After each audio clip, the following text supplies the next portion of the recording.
सोचिए, जिस महाबली की गदा के एक वार से बड़े बड़े पहाड़ चकनाचूर हो जाते थे, जिसके शरीर में 10,000 हाथियों का बल था, वो एक कमजोर और बूढ़े बंदर की पूंछ को जमीन से इंच भर भी क्यों नहीं उठा पाया। महाभारत का वो अनसुना अध्याय, जब दुनिया के सबसे ताकतवर इंसान का घमंड जंगल के एक साधारण से दिखने वाले वानर ने मिट्टी में मिला दिया था। आखिर कौन था वो वानर और भीम को ये शर्मनाक हार क्यों सहनी पड़ी? ये कहानी तब की है जब पांडव वनवास काट रहे थे। एक दिन हवा के झोंके से एक बेहद जादुई सौगंधिक कमल उड़कर द्रौपदी के पास आ गिरा। द्रौपदी ने भीम से वैसे ही और फूल लाने की जिद की। अपनी ताकत के गुरूर में चूर भीम अपनी भारी गदा कंधे पर रखकर जंगल की ओर निकल पड़े। उन्हें लगा कि इस दुनिया में कोई उनका रास्ता रोकने की हिम्मत नहीं कर सकता। लेकिन घने जंगल के बीच एक संकरे रास्ते पर एक बूढ़ा वानर आंखें बंद किए लेटा था और उसकी लंबी पूंछ ने पूरा रास्ता घेर रखा था। भीम ने गुस्से में चीखते हुए कहा, ए वानर, अपनी पूंछ हटा और मुझे रास्ता दे।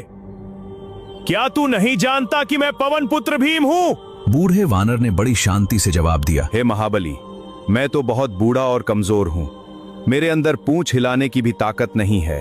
तुम इतने बलवान हो, तुम खुद ही मेरी पूंछ हटाकर आगे बढ़ जाओ। भीम ने मजाक समझकर अपने बाएं हाथ से वो पूंछ उठानी चाहिए, लेकिन पूंछ हिली तक नहीं। भीम हैरान रह गए। उन्होंने अपनी गदा फेंकी और अपने दोनों हाथ लगा दिए। उन्होंने अपनी 10,000 हाथियों की पूरी ताकत झोंक दी। उनके शरीर की नसें फटने को तैयार थीं। माथे से पसीना टपकने लगा। उनके पैरों के नीचे की जमीन धंसने लगी, लेकिन वो पूंछ जमीन से एक सूत भी नहीं उठी। हांफते हुए महाबली घुटनों पर गिर पड़े। उनका सारा घमंड चकनाचूर हो गया। उन्होंने हाथ जोड़कर कहा, मुझे क्षमा करें, आप कोई साधारण वानर नहीं हो सकते। कृपया अपना असली रूप दिखाइए। और तभी उस कमजोर वानर की जगह एक ऐसा दिव्य और रौद्र रूप प्रकट हुआ जिसकी चमक से पूरा ब्रह्मांड रोशन हो गया। वो कोई और नहीं, साक्षात पवन पुत्र हनुमान थे। हनुमान जी ने भीम को गले लगाया और सिखाया कि ताकत का घमंड इंसान को अंधा कर देता है। अगर आपको बजरंग बली की यह लीला और उनका यह दिव्य रूप पसंद आया तो कमेंट्स में जय बजरंग बली जरूर लिखें।